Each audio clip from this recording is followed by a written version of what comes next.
প্রিয় দর্শক, আসসালামু আলাইকুম। আপনারা কেমন আছেন? আশা করি সকলেই আল্লাহ তাআলার অশেষ রহমতে আপনারা ভালো আছেন।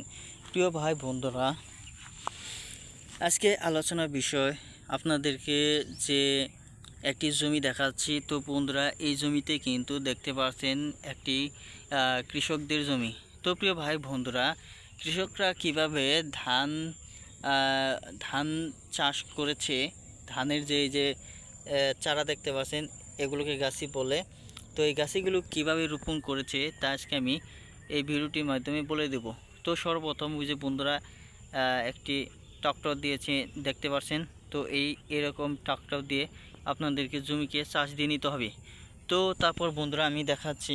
তো বন্ধুরা, জমিতে কয়েকটা চাষ দেওয়ার পর তো বন্ধুরা এই যে দেখতে পাচ্ছেন একটি জমি, এই জমিতে কিন্তু বন্ধুরা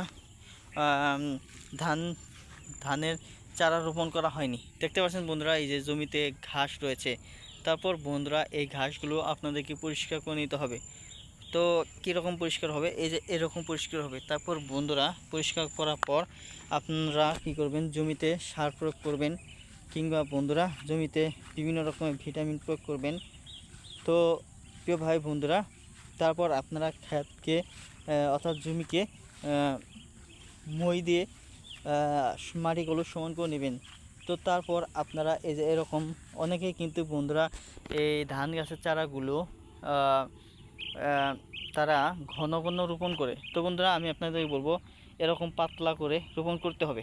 তো পাতলা করে রোপণ করলেই আপনাদের ধানের চারাগুলোর মধ্যে বাতাস পাবে তারা।